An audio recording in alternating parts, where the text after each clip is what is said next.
Nothing makes me happier than seeing Zach just pound on his chest to the drum Fucking- beats of this thing. He's just going nuts. Well, It's it was great. funny. Brielle just fucking tapped me on my shoulder. She's like, "Why?"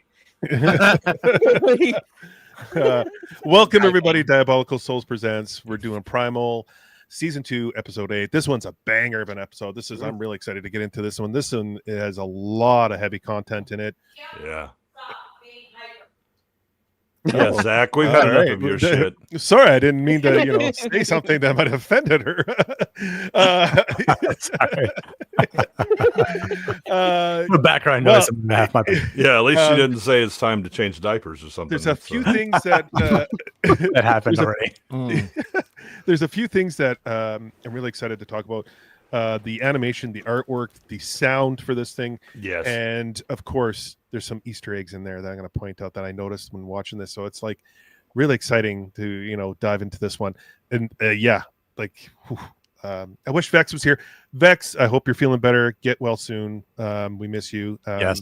So shout out to Vex. One of the best people out there. So, and I can't do it alone. I have to do it with these guys. So I mean, you could with this episode. Stop it. Yeah, I probably could. But yeah, exactly. Good one, sir. How are you, sir? How you feeling?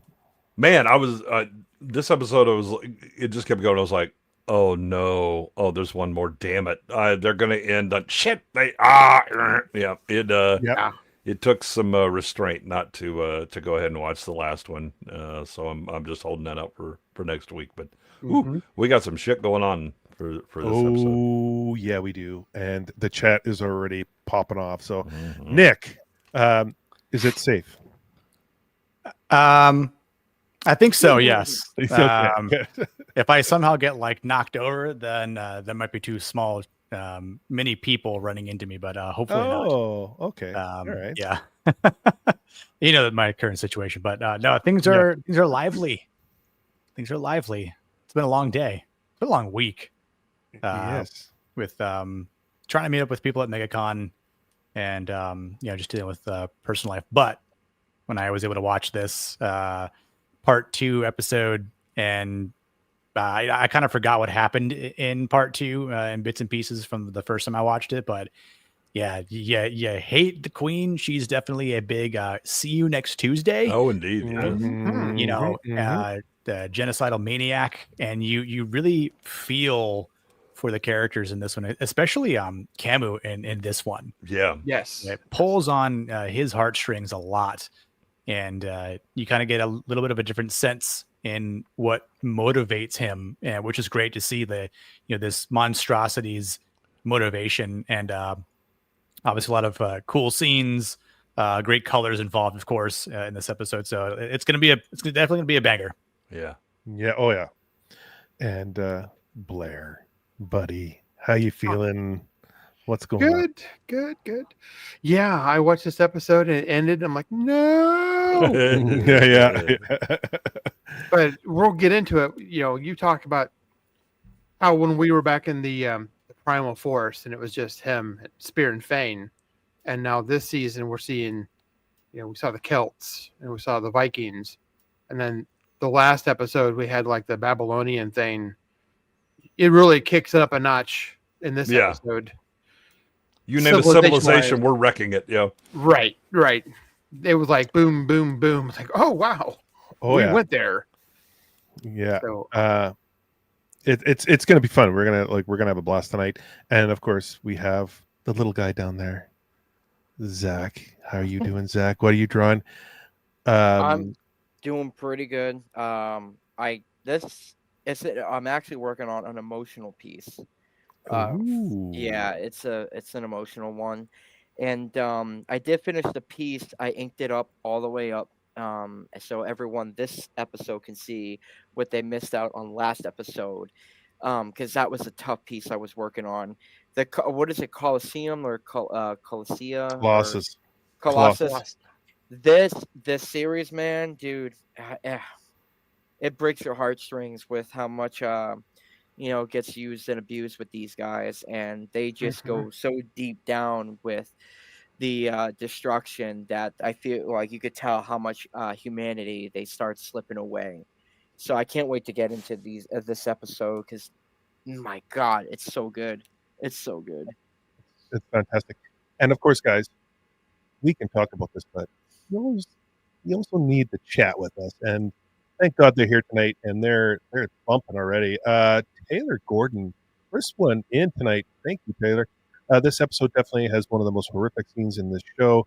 That's on the level as Fang getting beat You're up. watering a bit. Am I watering up again?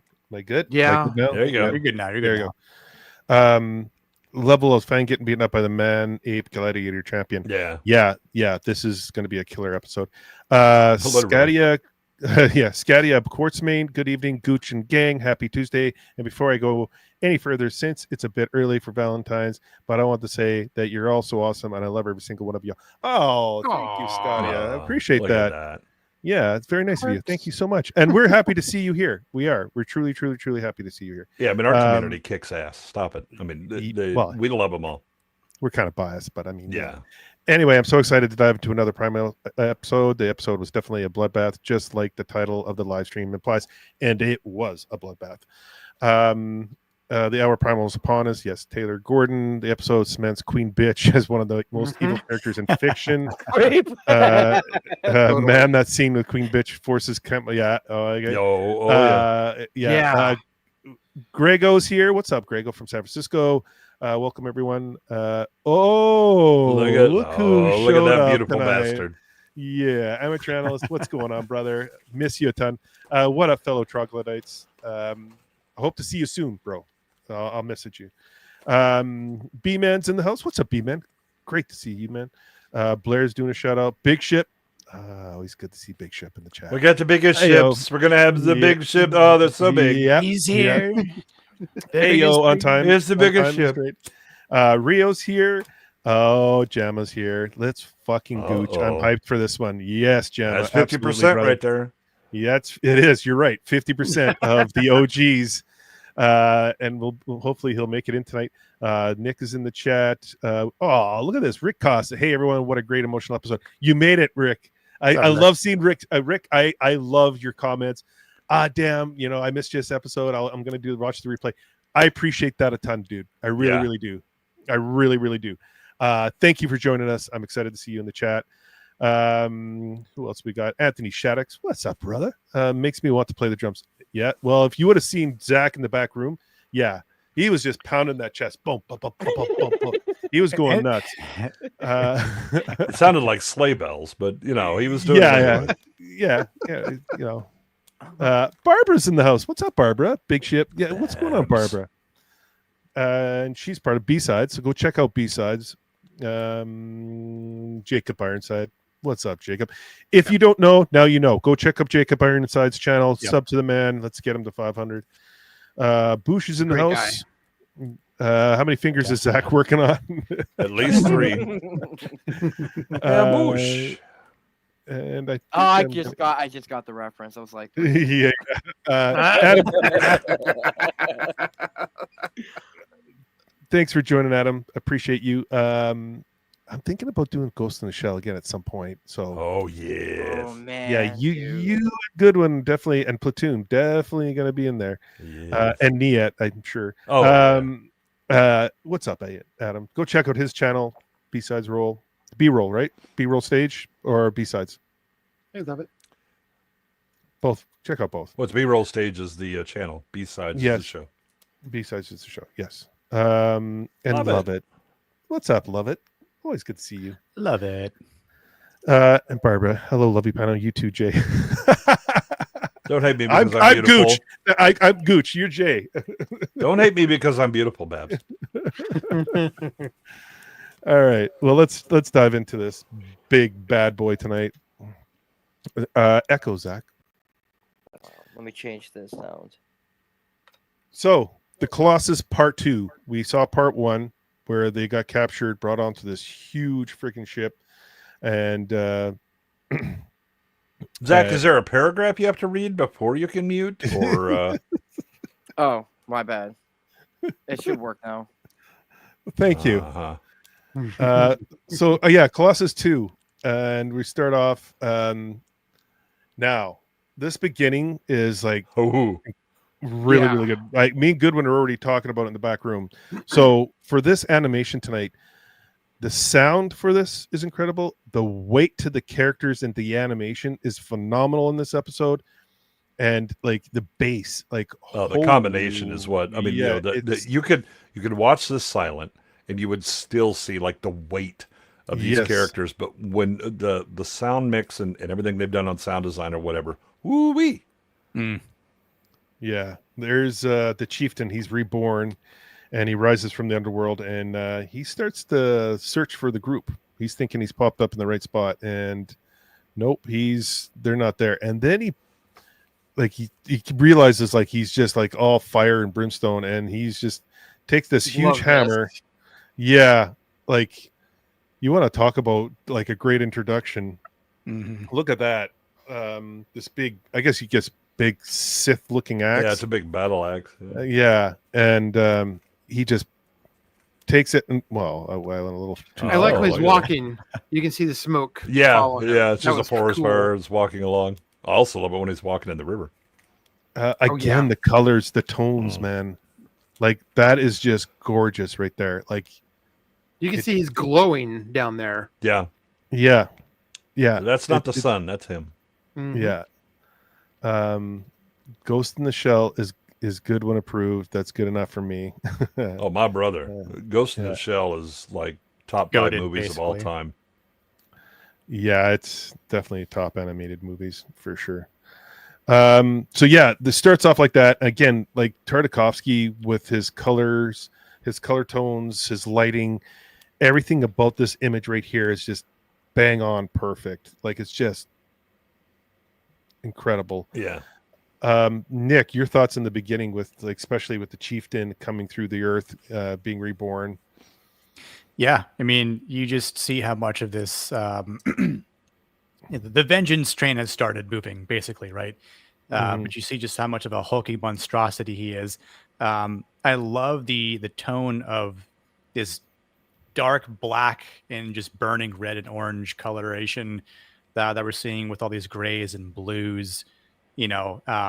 But yeah, just to show like how big he is, with how the chieftain previously drifted away in that river, and now he's just, you know, walking through it as if he's barely getting his feet covered. So you get a little bit of a size structure here in the beginning for him. And again, we're kind of just wondering, is this the episode where he's going to show up and, you know, deliver that axe, not so much hammer of justice, but axe of justice this time to Spear and the gang. But you know, again, it's building the anticipate.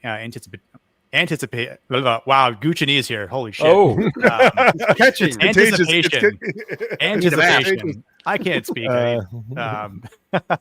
No, but the same thing happened in the previous episode, right? When the introduction to Vidar happened, right? So again, like we're getting this repetition of the beginning of the episodes and what the stakes are from the chieftain being reborn. But yeah, it's a great intro. yeah. Oh yeah. hi, And Odin then- called. Yeah. You noticed that, right? Yeah. You notice that? Yeah. Symbolism. Symbolism. Yeah. And again, we get into like the next scene here, and it's a great transition with this crow. And the color scheme in the background just makes everything pop. Like, man, Tartakovsky knows how to animate. And then we see the aftermath from the last previous episode that we watched. Yeah, just carnage. Like, Bloodbath. yeah. Total sack the city. And I like this part where he's just pulling arrows out of Fang. Yeah, and you see Camus, like you just sitting there. And he My starts man just flicking like wipes them off. Shrugs it like, off. Yeah, that's, he shrugs it off. Had some of that. Yeah. And then we get an introduction to Ima the Queen, and you see this little girl, and she right away looks at Camus, and right away you kind of Yeah, you know that who she is. exactly. yeah, like, Yeah, I this mean, is again, the never say a word, right? Yeah. Just show it, and immediately Yes. you understand characterization and motivation. Yes. You know, in a way that you hadn't seen before. He was introduced as basically just like this hulking monster that comes out and destroys everything, right? Now you see why he is. This is not who he actually is. It's not what he wants to do. But and flip side, because you see the eggs right there, you understand how smart the queen is. Yes. She's devious, that one. Quick shout out to lovely Sherry. What's up, Sherry? Good to see you. Thank you for joining us. Yeah, we see right away you have the indication of the daughter of Camus. And you see the emotional bond between the two. Tartakovsky is him and Bachman, who do the writing for this, are there was a little editing error here too. There was a lot of arrows and Fang, and then Yeah, no then they're all arrows. gone. Yeah, they're all gone. Yeah, Yeah. But you can forgive that. But yeah, right away you're pulled in into the story. Well, first of all, you're starting off with the chieftain. You're just you're like, oh damn, this is interesting, and then you get into that emotional pull that Tartakovsky loves to do with these episodes. Like he does these swings where you're just like, you're excited, you're heartbroken, it's just amazing how he can do that without, again, like you mentioned, zero fucking dialogue. Yeah. I wish people would watch this and learn from this. Yeah. If you have any interest in animation, you have to watch this series to learn how to do it. It's definitely something that should be studied in college for art schools. Like, this is storytelling at its basic form with no words. Like like you said, can't get any simpler than that. And he does such a great job executing it. And then we get introduced to Ima, who had everyone take out the Babylonians. And Blair, your thoughts on this?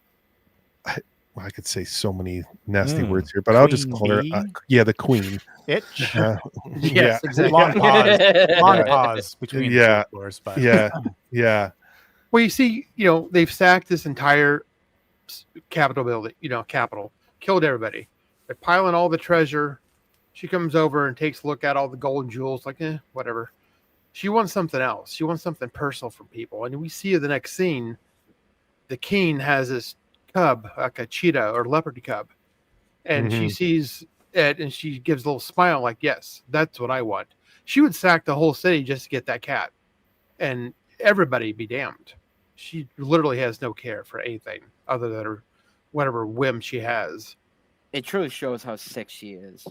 Yeah, she knows how to leverage things to get what she wants. She has the daughter. She has the eggs. She'll have something else coming later, probably at some point too. But yeah, it's all about she's leverage. Evil. Yeah, Totally. it's all about leverage.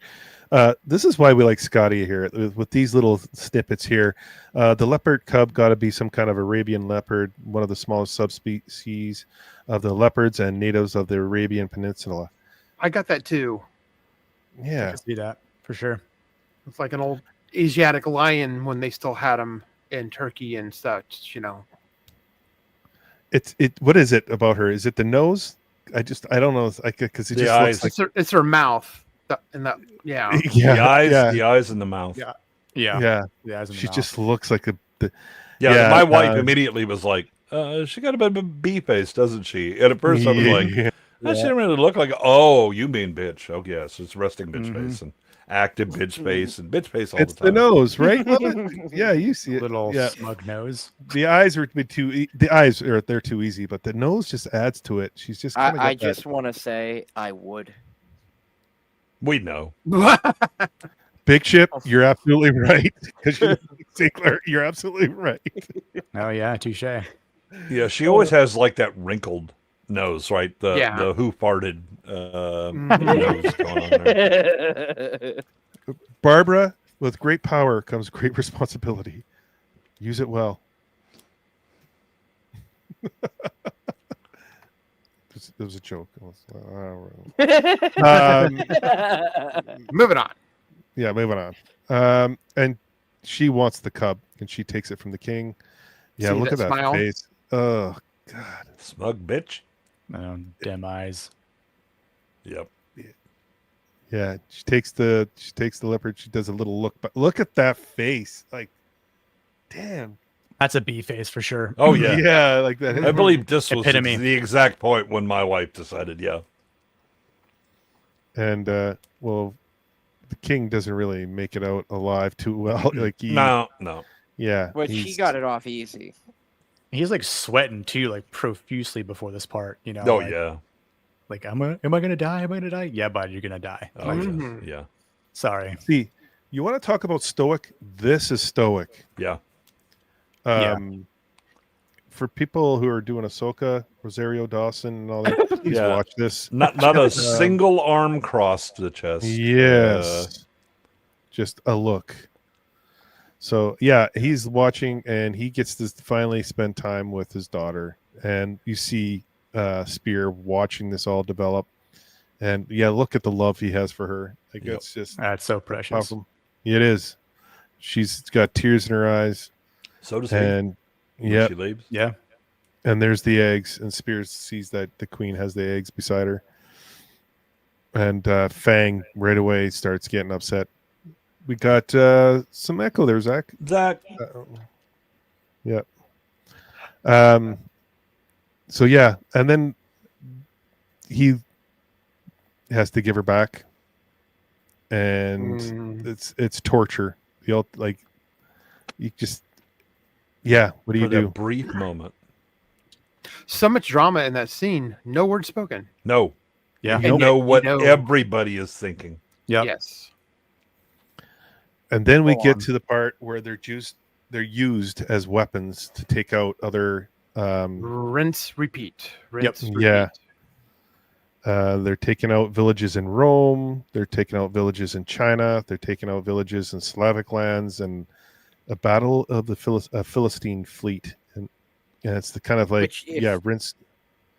Go ahead, Zach. I mean, I was gonna say the takedown Rome like that, like Rome in itself was superpower at the time. So like if he was taking them out at their height of the power, then that shows you how strong her fleet is. Especially how strong he what's his name? Makai or Camus? Camu, yeah, how strong Camu and Spear and Fang are as a unit. Just to get it done so that way they can keep the eggs and see the daughter. Yeah. Yeah, and I loved the repetition. Yes. Same exact movement. Just same exact endings with the same silhouettes. It's just different geography. Yeah, that Comics? Oops, sorry. no, it's just like I was going to quickly say, it's the monotony of it. Like you're just like you're going through this routine that's like soul sucking routine, just to make it to the next day, make it to the next day, make it to the next day, to the next war, to next, like just to have that one moment with your daughter, to have that moment with the eggs, like it's just I can, like it's all indicated just through animation, no dialogue. Yeah, go ahead, Zach. You were saying something. Oh, I was, what was I saying? What was I going to say? It was something about. Yeah, I forgot what I was going to say because I spaced out. It'll come back to me. Yeah, these scenes were a great way to save money. That too. But the thing is that it looks like these are just the same shots. They're not. Yeah. The first two times when you see like Camus hitting and all that, those are reused shots. But then you insert. Oh look, the actual people when they come walking up are entirely different. The backgrounds. Yes, it looks like it's just them walking back again or whatever. But notice that every single shot of that is a different style of architecture. You see the different bodies laid out, right? The lighting is a little different. And all that, it's the repetition is used to reinforce that they are now cogs in a war machine. That's what I was gonna say. To do that repetition is actually a difficult thing to do in comics because like the same frames, even though you're changing a few things to get convey your message, it's actually it's simple and super effective, but it's such a very hard thing to do. You have to specifically choose a moment in your story that would seem appropriate. And he chose the fact that they're taking all these cities down instead of going into detail with, oh, well, let's have them kill a bunch of Romans in the middle of their crowd and then we'll change the camera shot. He's like, no, this is like, to make your work easier as an artist, let's do the same frame for each city. So less, he's working smarter in that. And the way that technique is super effective and it doesn't bore the audience. Oh yeah, amateur. This shit it doesn't fuck around. Yeah. The other thing though, this is that the repetition shows just how powerful the Colossus is, right? Yeah. That you keep moving up the ladder of civilizational power, and they're like the buzzing of flies to him, right? I mean, they just mow him down the same way they would anybody else, right? I love this shot right here. Yeah, same. There's so much, and yeah, amateur brought it up, like ambient occlusion and cell animation. Yeah, like it's a masterpiece. Like, look at the lighting. Yep. Look at that, like yeah, those rays. You got the God rays coming down. Yeah, the water. You got like it looks almost realistic. Like that's how great the animation is. Yeah. The ship designs are phenomenal. This is the Philistines fleet attacking the Colossus, and man, do we get some great action with this. Like, look at this, like, man, like, and it gets more intense. Yeah. Had that not been for Fang, Spear, and Camus, I think maybe these guys would have taken them.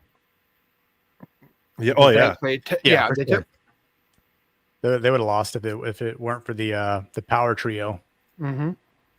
Yeah, I mean, you think that, but the thing is that you see in the background the ballista, and they start to use that. So I think the battle may have been more pitched. I'm not sure Colossus would have been defeated, but again, she has super weapons. Fuck it, here we go. Yeah, exactly. The detail in this, like the line work for this, like for a lot of scenes in this, is, it's more detailed. Like the line work is more detailed. There's thinner line weights, and then there's more heavier line weights later on in the other scenes. But this is like, he really went to town with the art on here. Like, it's like you look at Fang here, she doesn't look cartoony compared to other shots in this episode. Like, it's really, really detailed in here. I love this scene. Like, look at all the warriors.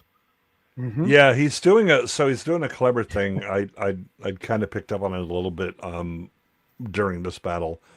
So he's essentially mirroring the one side versus the other. So there are segments that he mirrors to try and reuse, but even those, like the motions, are out of sync. So it doesn't look like just, oh, look, it's all waving of swords, right? Everything is kind of staggered. Everything is moving a little differently at a different pace. This is, again, he understands the tools, and he's being smart about it. And then of course the camera angles are just phenomenal. Yeah. Like, I mean, here we go. Oh shit. Nope. I guess that gangplank is cleared. All right. Yeah. Yep.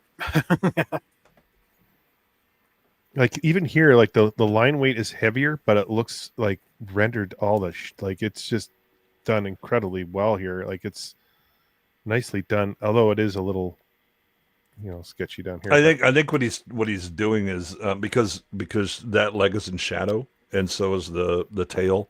He's using a heavier line to give darker shadow on the underside.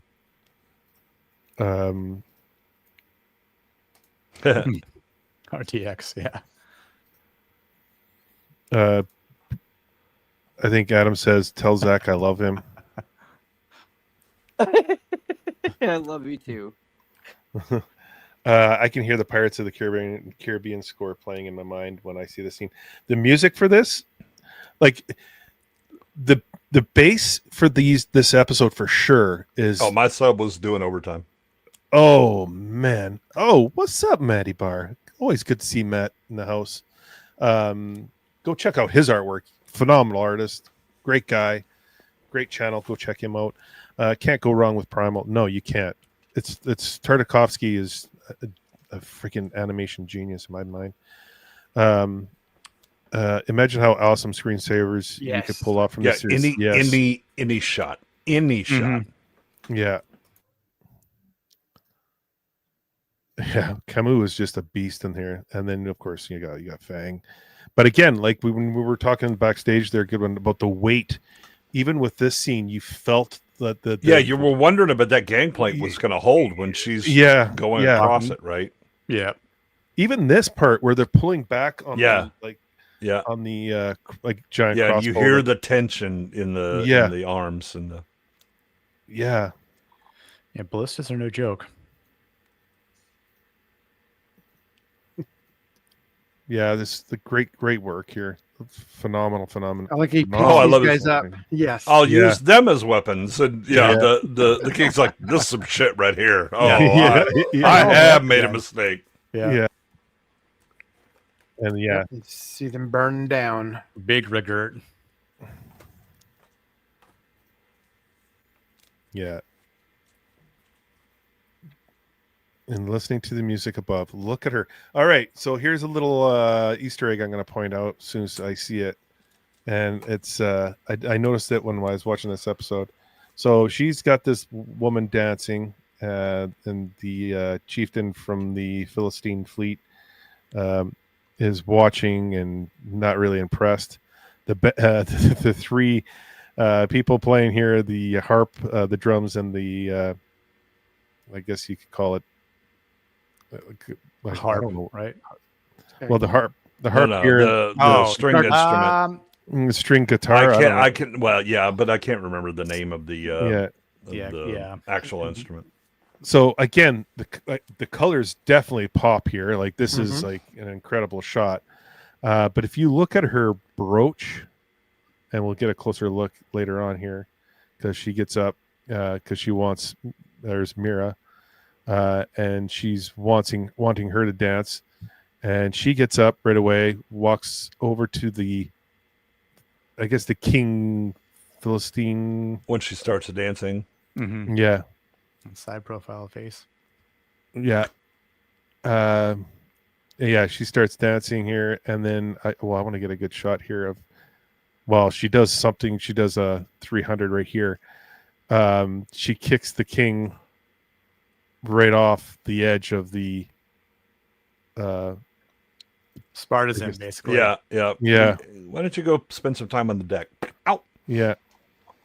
She kicks him right off.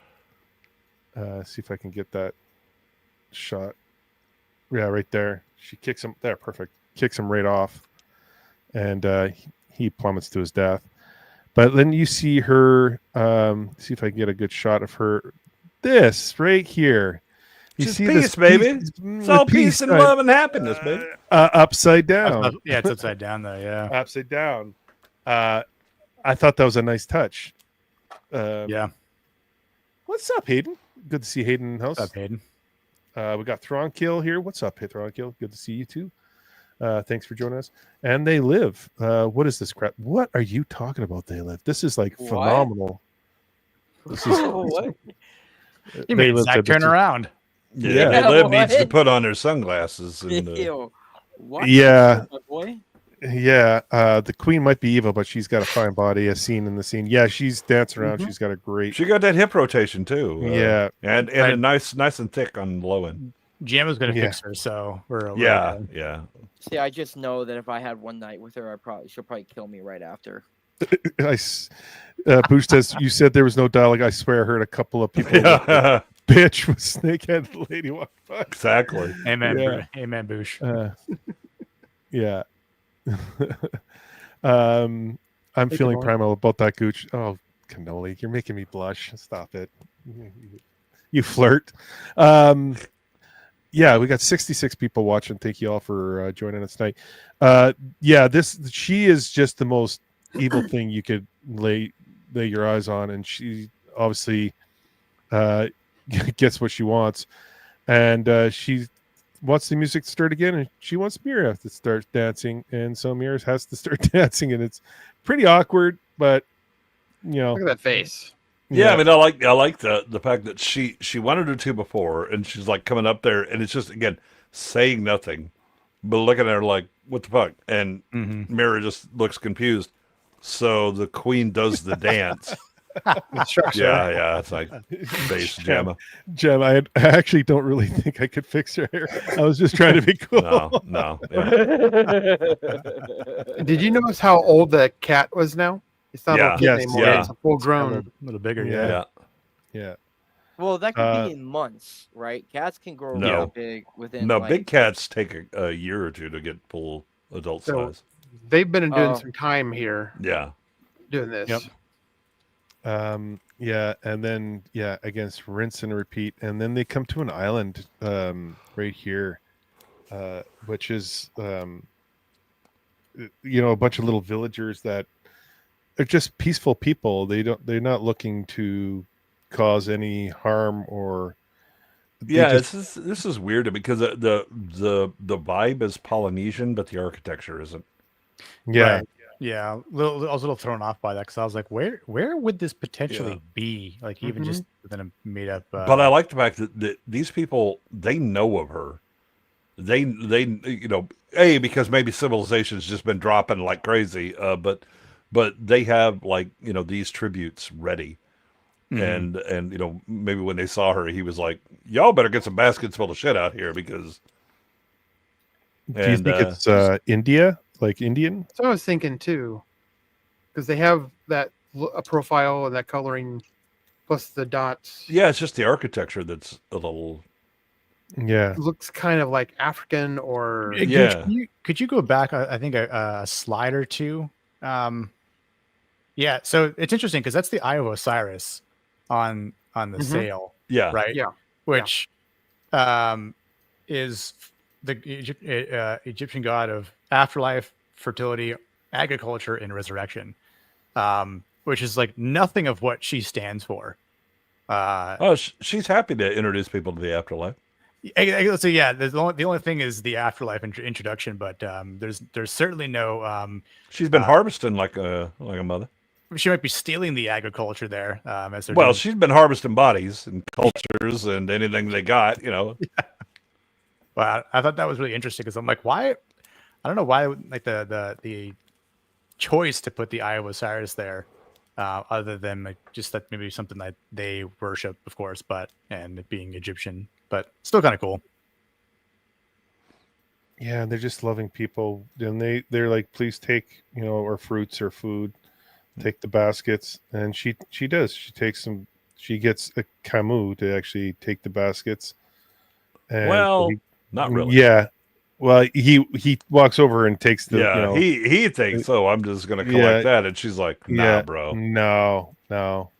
Yeah, really, motherfucker. Yeah, look at that. Ugh. Yeah, that is definitely a who farted face. That is the piece like where she's like, "Yeah, Yeah, do as I say," or Let me make things a bit clearer for you. Yeah, it's that forceful motivation there, right? Yeah. Mm-hmm. Like, oh, here's the ultimatum: I kill your daughter, or you go slaughter these people.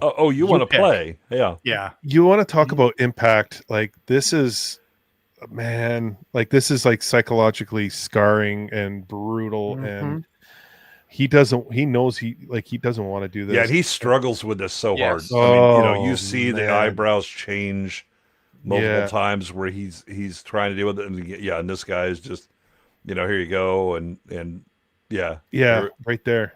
But he knows what's at stake. Possible situation. Mm-hmm. And dude, I appreciate your society and all, but that kid is mine. I don't even know you motherfuckers. Wow, weakness must be punished. And then she's pretty much just tortured my boy Camus by forcing him to kill those villagers for her own sick sadistic pleasure. It is like, this is like probably one of the most, I would say, graphic scenes It is in animation. intentionally bloody. Yes. Yeah. Right. To the point that his sweat removes blood from his face. And this isn't like a battle scene where people are fighting, you know, this is just straight up slaughter. Yeah, this is when she's just like, I'm just here for the genocide. Yes. Yeah. It's brutal. It actually turns your stomach because he's offering food, he's offering peace, he's offering love, and you know, and he like he's paying tribute. He's like, okay, I'll pay tribute. She's like, yeah, I'm not into that. And man, I don't want you to submit. I don't want you to pay tribute. I want you to cease to be. And living. Spear's in complete shock. He's alive. Like, look at that. Oh, compound fractures. And then he just steps on to deal with everybody else. Yep. Yeah. Who's next? Yeah. And yes. When I saw this, the first thing I thought of was Apocalypse Now. Yeah. Yeah, for sure. I was just like, because the what do you call it? What does he say there at the end there? The humanity, the horror. Yeah. Just it's brutal to watch, and that's Tartakovsky brings out all these like raw emotions that you never think you would feel from this, but he does it. It's incredible. Brielle was like, she's like, are you kidding me? Yeah, there we go. The sweat removing the blood. Brielle was stunned that this moment happened. My mouth dropped. I was like, no way, this man is gone. Yep. I think even the eyebrow where he just changed, I think that's where he completely lost his humanity. Well, this breaks him. Yes. Yeah. Mm-hmm. There's a reason that when Spear is like, hey, we're going to unlock it, whatever, and he's just like, nah, I don't want none. Unlock it, and he just sits. And you can hear the people screaming and running. Oh, right. That's the other piece here. Like, it's so powerful. Yeah. Yeah, you just hear the death happening And look how he's low. He's not like standing tall doing this. He's kind of hunched over, like beat down. And I love how Tartakovsky did this, where you hear him walking, and then you pan up to the sky, and you just hear him mowing people over, killing them, and these innocent people.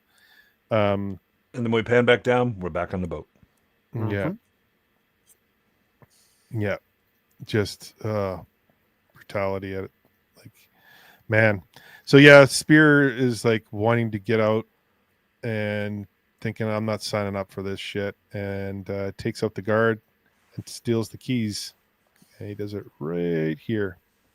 Yeah, as soon as the guard drops the stake, you see Spear smile because he's like, I'm gonna get this motherfucker. Mm-hmm. What's up, Rat? Always good to see Rat, brother. This scene made my sick stomach. It's powerful, extremely powerful. And I mean, again, it further establishes the what kind of character we're dealing with the queen, but also that she will brook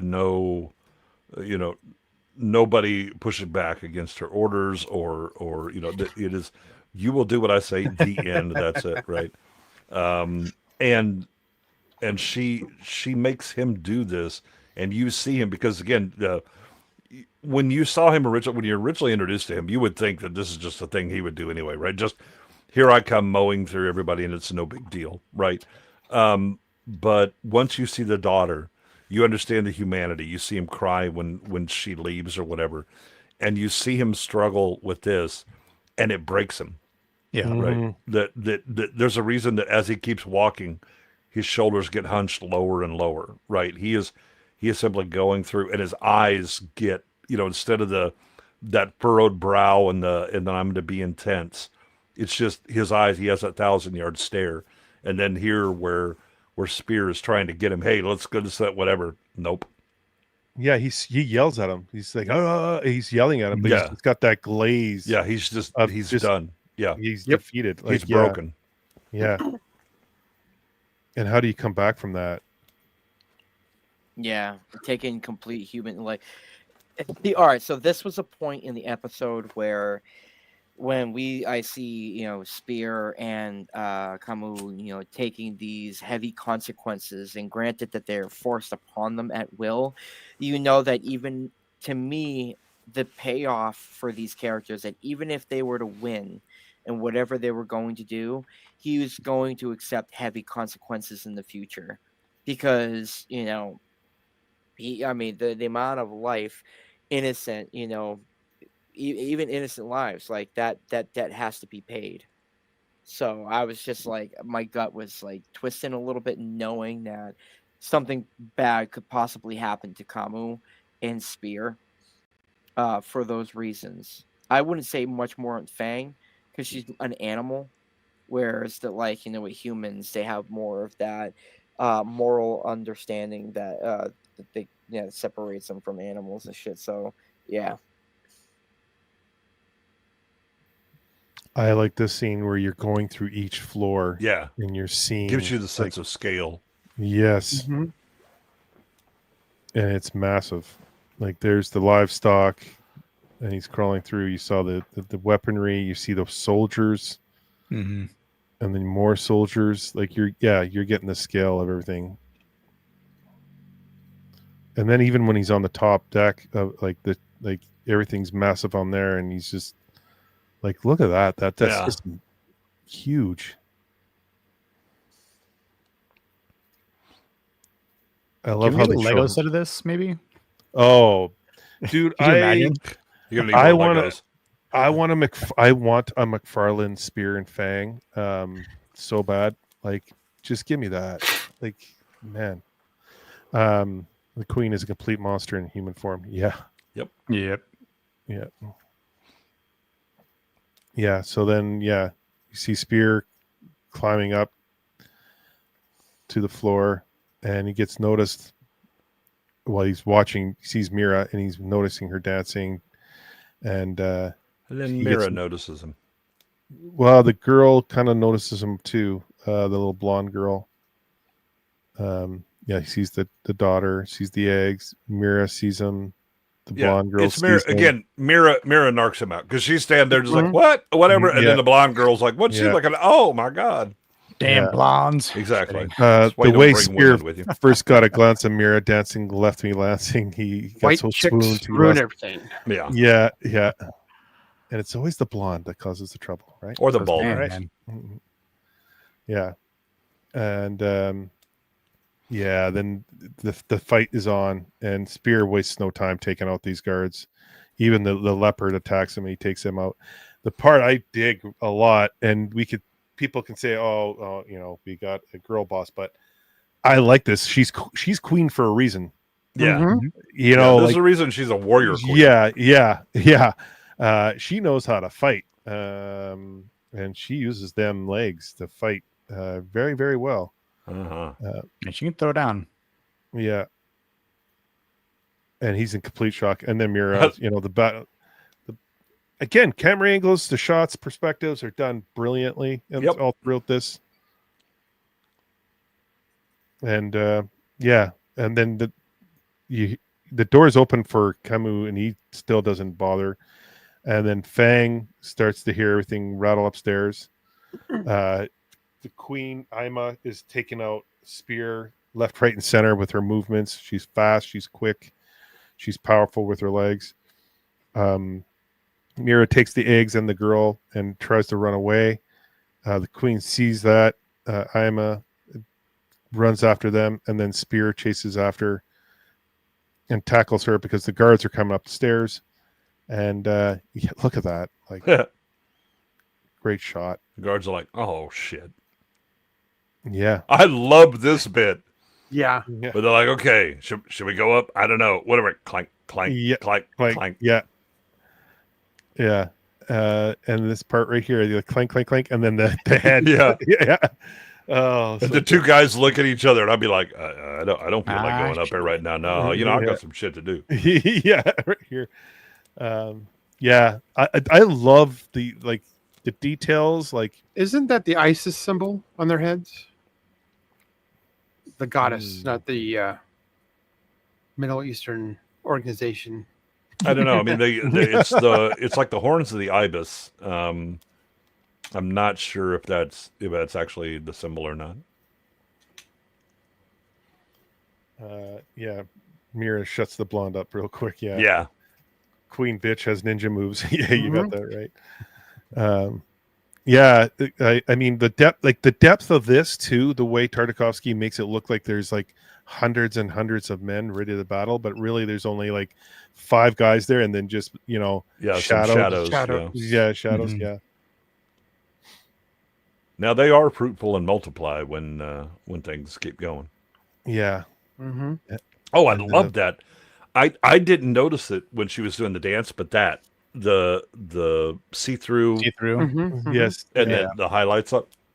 When I saw her come down and you see the light catch it like that, and you're like, Yeah. all right, now you're just showing off with your lighting and Yeah, I know. It so sticks damn out. good. And then the eggs start to hatch, and we see Fang's little babies come to life. Widow dinos. Yeah. Talk about like either terrible timing or like Mm-hmm. perfect timing. You can't really tell quite yet. You're like, oh crap. It's definitely the wrong place, wrong time. yeah. Mm-hmm. Yeah. Well, she hears them. Yeah. And I love how it's like, oh, that cage. You thought it was actually keeping me in. I Yeah. allowed it to keep me in. yeah, we Just went bang. through that. Yeah. Mama's pissed. Yeah. She's going for her babies. And Camu's like, maybe I should go up too. I'll go see what's up. Look at this though. Like, damn. Yeah. That's so much there. Yeah, he's been wrecking shop, but there's just so many. He's getting tired. Right? Yeah. Doesn't mean he's stopping, but it's just, all right, who the fuck is next? Jesus, here we go. Here we go. Yep, Mhm. get some. And there's Queen Ima. And she takes the dinosaurs and the child. And yeah, this is pretty much how the episode ends. Like she's got the dinosaurs and the child, and Fang is pissed, Spear is pissed, and then we pretty much look at that. Look at Spear. Damn. And then Camu sees all of it, and that's basically how sees this. Yeah. Like that's definitely he's gonna be enraged after seeing that. And yeah, look at her. She's just a complete bitch. She's like, I have control. And that was it. That's it for What a cliffhanger. Great episode. Yeah, I was just like, motherfucker. I know. Yeah. To think, like we have to wait another fucking week to talk about the last part to this. I know. It's so crazy. Yeah. Well, only 2 weeks left after this week. I know, so, man. yeah. And so man, I know. Fucking it. the problem with fighting the queen is you have to fight 2 battles at once, if you know what I mean. Uh-huh. I see what you did there. I know. I fight it every day. Yeah, nice touch. Blair, your thoughts on tonight's episode? What would you rate it? Give us your insight. I give this a good solid 9. Easy. Just seeing them go through the scales of the different civilizations is really cool.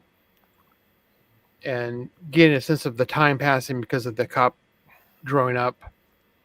And then you see, the motivation of why Camu is doing what he's doing. Now you know why he's not trying to run or be anything. And you see the queen is more than just some, rich bitch. She can fight. She's a warrior. And like you said, there's a reason why she's in charge of this little floated empire. So we got to see a lot more of her too. And then, that's how you end a cliffhanger. It's like, what the next episode, something's going to break. Either they're going to all gain up and try to fight her, or Camus going to be fighting Fang and Spear to save his kid. I don't think everybody's going to get out of this alive. So I can't wait for the next episode. Yes, exactly. Yeah. Thank you, Blair. Nick, what would you give this episode and your thoughts there, bro? Yeah, I think I'd probably get a solid 9.5 baby dinos hatching out of 10. It's moving up the scoring from last week. Of course, I want to say I think I gave part 1 a 9, and knowing what happens in the next episode, I have to reserve my special 10s, of course. But it continues on with the unfortunate mess that our characters are and found themselves in, and obviously, like, there's no escape. There's seemingly no reprieve for them because of this like traveling doom they're a part of. And I understand like this episode is just called Colossus Part 2, but in my head the entire time I'm thinking like of titles I would call this episode, because it's like they are just the weapons of war. The Colossus is a weapon of war, and everywhere it goes it just leads to destruction and death, and sending people to the afterlife.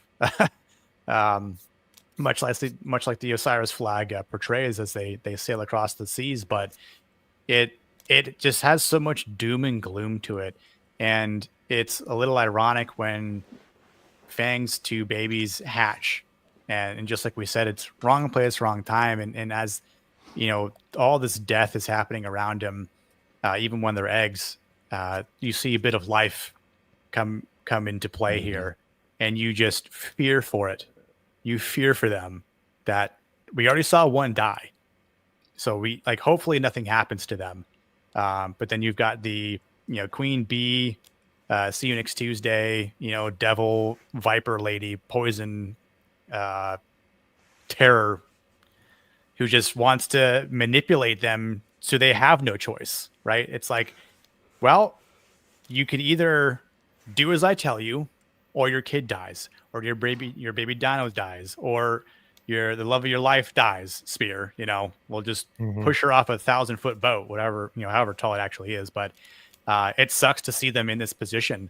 And when you see their power here of Fang breaking out when she hears her babies cry out for her, obviously Camus could have probably done the same, given his sheer strength, and the door is kind of open for him, right? But this is the episode when I was rewatching going, they probably just could have easily rebelled, the 3 of them, and done enough damage so that they don't have any oppositions on the ship, and they kind of just take over. That's sort of like what you think in this episode here, or at least I did at a certain point, because again, every continent, every army, every faction that they roll through, like this is like you're playing Age of Empires, right? You're sitting here just going, all right, done, all right, done, all right, done. Like, who's next, right? And there's a lot of portrayal with that with Spear at the end as he's just chopping dudes up. Like, we can just take care of you guys, and that's that. But great storytelling as a part 2 in this in the little saga here. Fantastic artwork. Backgrounds are amazing, as they depict again the death and destruction behind them in each city, each place they level in their wake, and again waiting for that vengeance coming too with the Vidar chieftain. So it's a fantastic episode.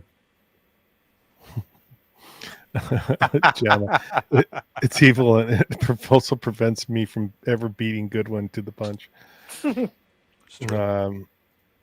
I mean, Camus' mind has been shackled and broken by this evil woman holding his child hostage. Absolutely. Yes. Mm-hmm. Yeah.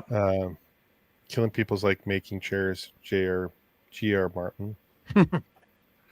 You know what else helps George? Finishing their work. Yeah. Exactly. Yeah. Like Genndy did. Mr. Goodwin, if you may, give us Yeah. your rating and your review there, sir. I mean, this episode, like, you see the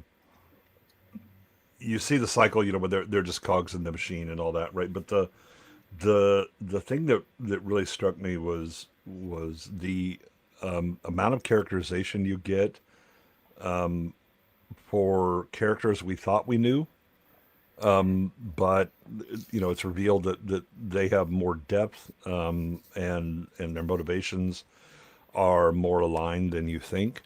Um, the interesting thing as this goes on, and we see the kind of purity of purpose that the queen has, that she has no respect for life whatsoever. It is everything. Every person is simply a means to attain what she wants, but also that um, she almost has a dislike of life. Right. It's one thing when you see her conquering, major civilizations to get their wealth, or to get the specific bauble that she wants because she has a desire, to have it or whatever. But when you come upon the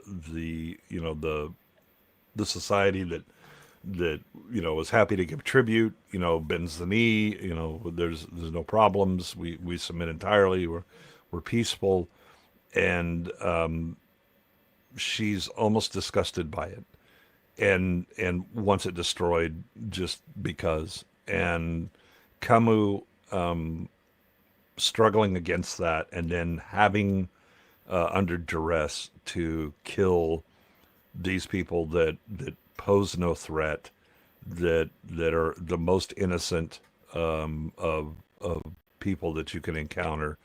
It breaks him, and you see it in his eyes, you see it in his behavior afterwards, and all that. There's an interesting dynamic, especially towards the end when they get on the when they're going against the queen, and she has Fang's babies and Camus's child, and is very clearly unhappy with their behavior. They are bit by bit being put in the same position as the chieftain, where their family's at risk. What are they willing to do? What happens when something inevitably happens to their family, which just seems more and more likely given who the queen is, right? Do they then go into that vengeance mode as well? In which case, the demon of vengeance is coming for them. Someone they've already dealt with before, and destroyed everything that he loved and cared about.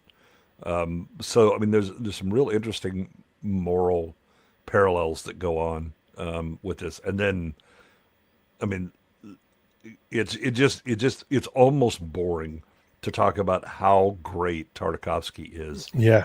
Yep. That it should just be assumed he's great. We'll point out when there's a questionable moment, because otherwise everything is just going to be magnificent, right? In sound design, in lighting, in color, in the cleverness of the way that he does things. And again, the storytelling without any kind of dialogue, and yet the story has such depth, and the characterization has such depth. I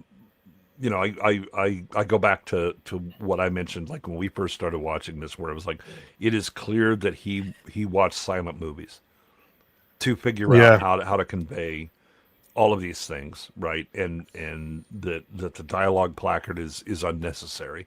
It just happens, right? The benefit that he has with sound is that he helps build the world and the weight of it and everything that's going on. This one I give a good. It's a solid 9. I'm tempted to go a little more than that, just because of some of the characterization moments or whatever. But I really want to see how this ends, and I still think, as Amateur pointed out, that the witch episode, that is still the best thing that I have seen in this because of the emotion and everything that goes through the story Yeah. that gets told. But these are some hellaciously good episodes, and I Mm-hmm. can't wait to see. I was cursing when the credits came up at the end. It's like, God damn it! Me too. 8.6 on I am like they don't know what they're doing. What? I mean, 8.6. Yeah, I give this a 9.5. The psychological aspects of this episode is just Yeah, like it to me it just breaks almost like the animation code where you can push only so far, but like you don't go venture into these areas here and here. right. And Tartakovsky decided, no, we're going to go Yeah, it's into like, get the that fuck out my bigger- way, bitch. Here I Yeah, come. we're going to dive into it, and we're going to do it in a way that you feel the impact of it. Like you're in. And the other thing I was thinking of this, like, when we saw the crow in the beginning, it was almost like, because he does a lot of still shots of birds in certain episodes, and I'm just wondering, like, are we supposed to be like, is that supposed to be us as like the bird watching the story, unfold? yeah. Like it's like almost like we're like, because some of the angles that the camera angles that are happening are like bird's eye views. Flying through, like it's amazing how he captures it, and he just pulls you into that environment. And like we've talked about it numerous times tonight, but the weight of everything is just like, we were talking backstage, Goodwin and I, we were just like, pretty much just blowing our loads all over how like everything that happens in this series, you don't see that. And I was mentioning like Burt Reynolds, like the old school Burt Reynolds with the punching, because Goodwin was talking about the newer Roadhouse, how they were going back to the old school fight techniques, and actually you could feel the punches, you could feel the kicks, like you could, like there was a lot of weight behind it. And I was talking about back in the day with Burt Reynolds, you saw that with like Cooper and Longest Yard and all those movies. Like Gator. their fight scenes were Gator, like all those fight scenes were great. Like, so I like, you feel that in this, like, even though you got Camus just swinging people, but you could feel like when you get the sound and everything coming, and the way he animates it, you can feel it. And the pummeling of the leader of the passive people. Yeah, right? I mean, it is just, it is sickeningly violent, and most of it, again, it's visual, but it's also audio and all that. And I mean, one of the things that we were talking about was like the ludicrous lightness of everything that we see in like modern CG or animation or whatever, right? That it just looks like if you blew hard, everything would just go away, right? Yeah. That you have creatures the size of buildings, and when they walk, it's just like kids running around playing, right? And everything is too fast. They don't understand the physics of how you have to get a mass accelerating, and it takes a lot of effort, and then it takes effort to slow it down, right? And that you don't move, if you're 20 feet tall, you don't move like someone that's 4 feet tall. You can't, right? Physics gets in the way. And then the classic storytelling of animation is always exaggerate the movements a bit, right? Stretch and pull. When you land on something, you hold a bit, right, to give it the weight or whatever. And Tartakovsky, again, he's the same generation as Gooch and I. How we lost this, but somehow he picked up on it, is just remarkable, right? I mean, he's not old enough to be one of the old heads from Disney. He's not of the same genre or era as Don Bluth and all that, right? But he picks us up. We have so many other people that are the same age as him doing shit, that are animation or doing CG or effects or whatever, and they never learn these lessons. How is he the special one? And why aren't they paying attention to what the fuck he's doing? They have to pay attention to this. Like, I don't. He's my favorite animator. Like, and I'm so tempted to dive right into Samurai Jack, because again, great storytelling, some awesome animation. I think it would be very interesting to go to like his beginning and see how it develops. Develops right? Because you don't get this good right off the bat, right? This is the product of years and years and decades of experience. It just man, and like that one shot with the ship, that Philistine ship coming in, that was just pure masterpiece. Like that is just so. I would love to buy that still. Like man, oh yeah, oh that cell. I would buy that in a heartbeat. Yeah. Man, so good. So yeah, 9.5 for me, easy. Zach, you done with your piece? Where are you at? Oh yeah, I'm signing it as we speak. Well, before you do that, Zach, you go ahead and talk, but I'm going to bring this piece up here that you did last week, and yes. people that don't know now, you know. Zach did this piece last week of the You can Queen. see she's ovulating. Yes. This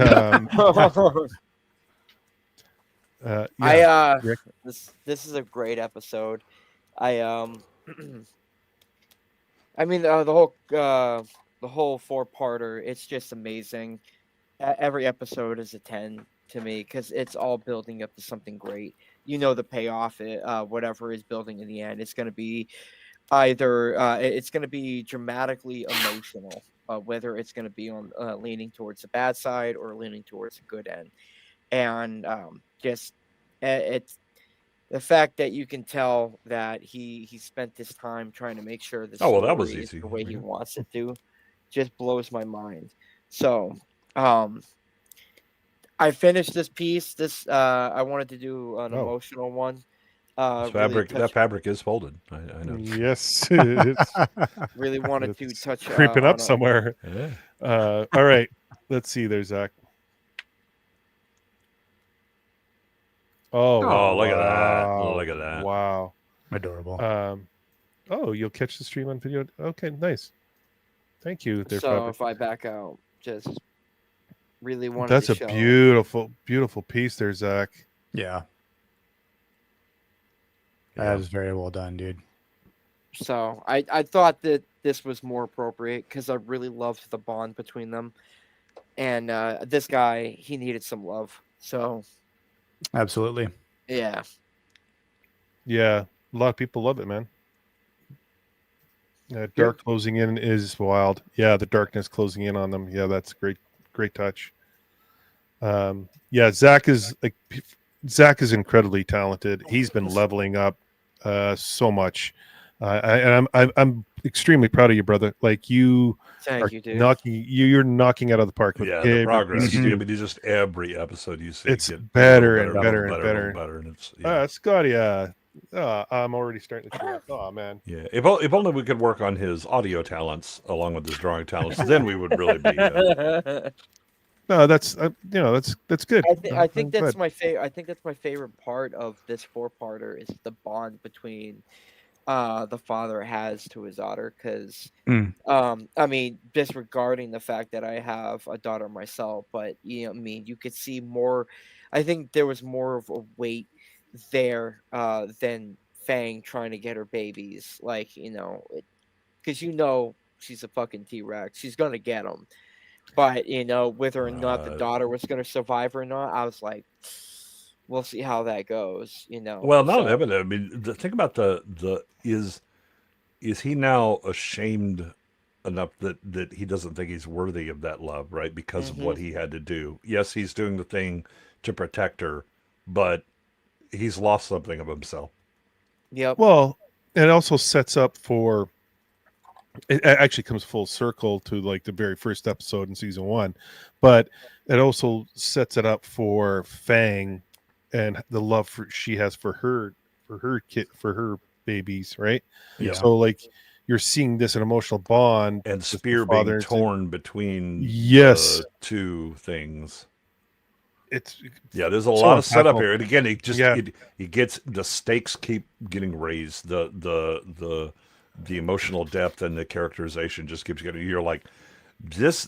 I know this is not going to end well in one way or another because the Tartakovsky's already demonstrated he don't give a fuck. He'll kill some people, and if you cared about him, that's too bad. They may still die, right? And So when the credits rolled, I was like, you son of a bitch, god damn it, I have to wait a week. Yeah. Tune in next week, Goodwin. Scotty, Yeah. the whole thing with Camus and his daughter made me think that this would be the same thing Spear would do for his own daughter if they weren't eating. Yeah, exactly. Gooch's biggest Well, and fan. remember, I mean, with the witches episode, you see the loss of a daughter, and the problem with that, right? You know, and so there's these constant callbacks to the things you love that you can't control the world, right? And the world is at the end of the day primal and dangerous, and what do you do about it, right? And the chieftain too, losing his family. Right. Well, and then losing the last because he was so obsessed with that other, you know, the focus on vengeance, and that's what turns him into what he is. Love how they're teasing him out too. There's little snippets in the beginning with him. Yeah. It's like, oh, by the way, that motherfucker coming. Just be aware. Yeah. You know something's building up good when he finally shows up. Yeah. All that being said, guys, we've hit an hour and 20 minutes. Time to wrap it up. We taken this episode was like actually 20 minutes long, and we stretched it out to an hour 20 minutes. Yeah, I know. It felt like when I watched it, I was like, Jesus, this is a really long episode. And I was like, what the fuck? This thing is shorter than this. All the other ones. And yeah. It was a bit of a bummer. Zach, what do you got going on this week? Is there anything besides Thursday when you're back on for I'm wrapping up this Batman Spawn drawing from Sontag's show. I'm in the middle of finishing up, as well as commissions. So I will be heading on to Kaiju number 8. Got to finish inking up the piece from last week, so I can do a new piece for this week. And then I don't, honestly, I know there's I'm going on Sammy 3-piece show Saturday morning to talk about getting into the nitty gritty with Batman as a character, and like through the eras. So after that, I really don't know. I think that's pretty much it for this week. So I mean, we'll see how it goes. I'm just taking it day by day. Nice. Blair, what's up, brother? What you got going on? I will be back here Thursday for Kaiju number 8 for Animation Thursday. And by the way, Kaiju number 8, episode 6 is it's shut the fuck up. Shut up. Don't say a goddamn thing. Oh no, it's a good one. This is really the one. Oh yeah. It's good. It really ramps up. Okay, motherfucker. It's good. It's really good. Goodwin's gonna have great things to say about it. No, Goodwin. He's gonna change his mind. I promise. Thanks, Adam. All right, Lucy. Nick, what you got going on? Tomorrow we're discussing what Leon thinks is the best Star Wars movie, called Return of the Jedi. Yep. So if you want to make fun of him for that, by all means, much love, Leon. I don't need a movie to do that, but I know. I'm just trying to throw some coal in the fire. But he's been flexing them lofty muscles lately, so. So we'll be discussing that over here on the Diabolical Souls channel. And then we got Kaiju number 8, which does ramp up in episode 6. Can confirm that. I can't wait to talk about it, because this is the halfway point of season 1 where shit just starts to get wild. Yep. And it's going to be a banger every single week. I know, Goodwin, you might be a little skeptical. Do not believe the lies of liars. How dare you? I don't have long, greasy hair and pale body. Come on now. I'm going to greet you with shoes and bullets. And please subscribe to Nick. He's growing his channel. He's got some great stuff on there, and you're going to be doing your live show soon, right? Yeah, I was going to say, my personal life has been kind of running rampant recently. I've been working on a few different videos, and I haven't had the time to legitimately put them together yet. So yes, stay tuned. I do have videos coming out, and I have been working on content for live streaming, which Should be in the next coming weeks. Just waiting on like 1 to 2 more things to be finalized, and then I could probably drop when I'm going to be streaming, if that's little a ticker. We want to not a ticker, but little It's on you. little tease, little tease. yeah, Little tease Coming soon. Maybe Monday nights. Oh shit! Monday nights. Oh, Maybe like the 10 p.m. Eastern time slot. There you So go. you know, There you go. I'm not trying There to you go. jump on anyone. You know, please go support ABF and Moxie, of course, during that time frame, and Cannoli. But it's hard, right? To figure He's out. got eye aids. Don't. Cannoli's gonna come on mine. He's gonna come. He's gonna be invited, so we're gonna be talking about stuff. So, but let's just say, shit's gonna be real masculine in that live stream. Oh yeah, brother. And yeah, go check him out, please. Please do. Mr. Goodwin. Yeah. How are you, sir? What you got going on? See, I've got Kaiju number 8 on Thursday, and then Friday, as usual, will be on Adam Gray's B-roll stage for B-sides, where God knows what movie he's gonna subject us to after we had one good movie due to the guest. Adam's gonna have to double down and make sure it's especially terrible. And then Saturday on NIATS, we cover the probably one of the greatest Star Trek movies of all time, Galaxy Quest. Yeah, absolutely. Yeah, and I'm really looking forward to that.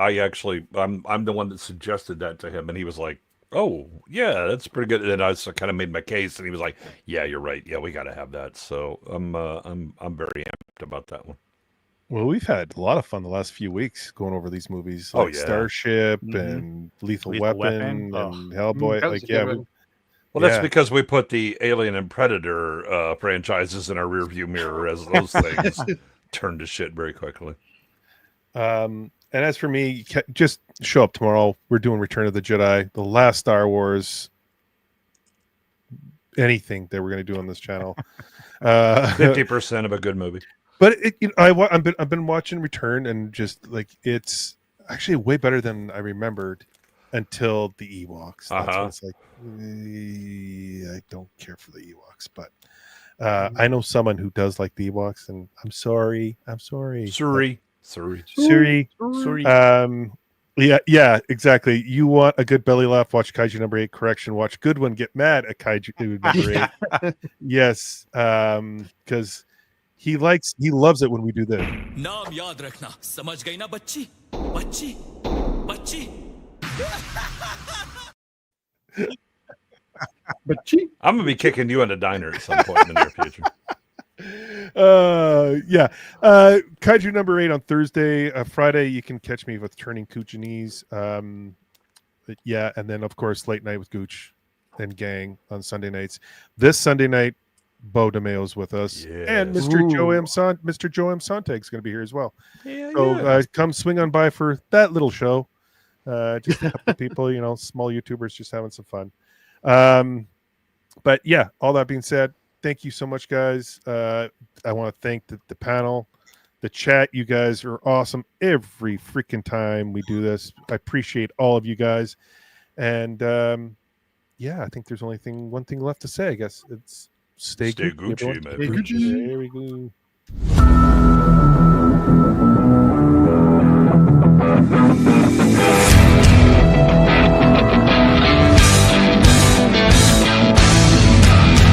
You ever dance with the devil in the pale moonlight?